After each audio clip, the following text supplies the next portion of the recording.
Nous sommes au centre de rééducation André Lalande et nous proposons, au-delà de la prise en charge classique de rééducation, une approche culturelle axée sur des ateliers et notamment un atelier clown. Ah, c'est un hold-up. Tu te fais braquer là. Ah oui. Continue, travaille, attaque. La façon de guider et de diriger l'atelier, que les gens soient des patients ou pas, en fait, ne rentre pas du tout en ligne de compte. Dans le travail de clown, ce qui est intéressant, c'est qu'il faut adapter la situation à ses propres capacités, à son propre fonctionnement.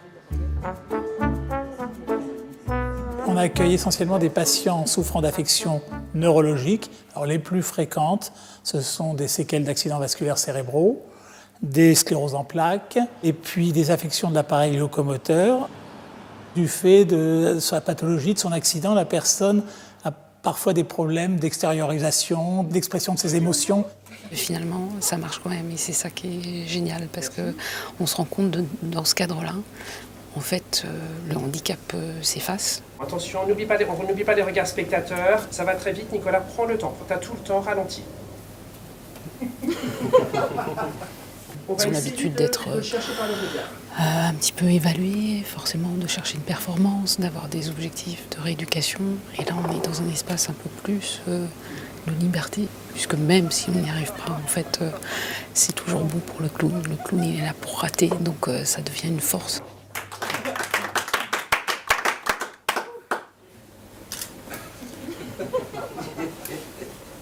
Je me trouvais ici en 2010 après un accident de travail. J'ai fracturé ma colonne vertébrale. C'est ma vie qui a complètement basculé.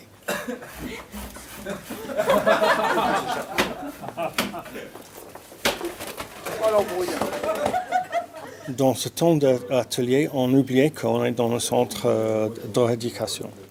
Ça m'a apporté beaucoup de choses. J'ai remarqué à mon fils et ma femme que je me sens plus confiant, un autre regard sur le monde.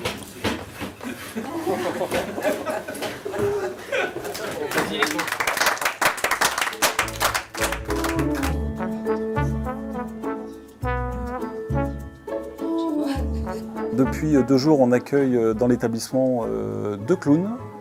L'une est photographe en plus et l'autre est maquilleuse. Là, on va aborder le clown juste par le maquillage et ça va être un moment très privilégié entre le clown photographe, sa maquilleuse et le patient. C'est agréable ou c'est désagréable d'être ému comme ça? C'est agréable.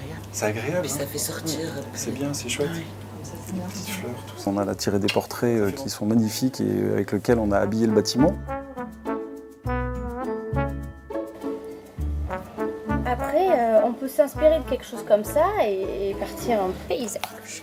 C'est quel bras qui est le plus C'est celui-là qui doit servir normalement. Ok. Mais... Après, par exemple, si votre bras droit est fatigué, Ouais. ce qu'on fera, c'est que vous passerez un peu au bras gauche. On essaiera. On fera les deux.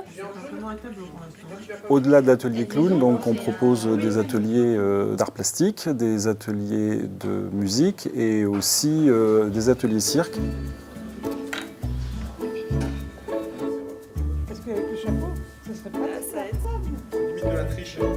Dans l'atelier cirque, on fait des exercices autour de la jonglerie. Donc c'est tout ce qui est travail de coordination, tout ce qui est travail d'orientation dans l'espace, tout ce qui est travail d'attention. On fait des petites acrobaties. Et du coup, ce qui est intéressant, c'est de faire prendre un minimum de risque aux patients.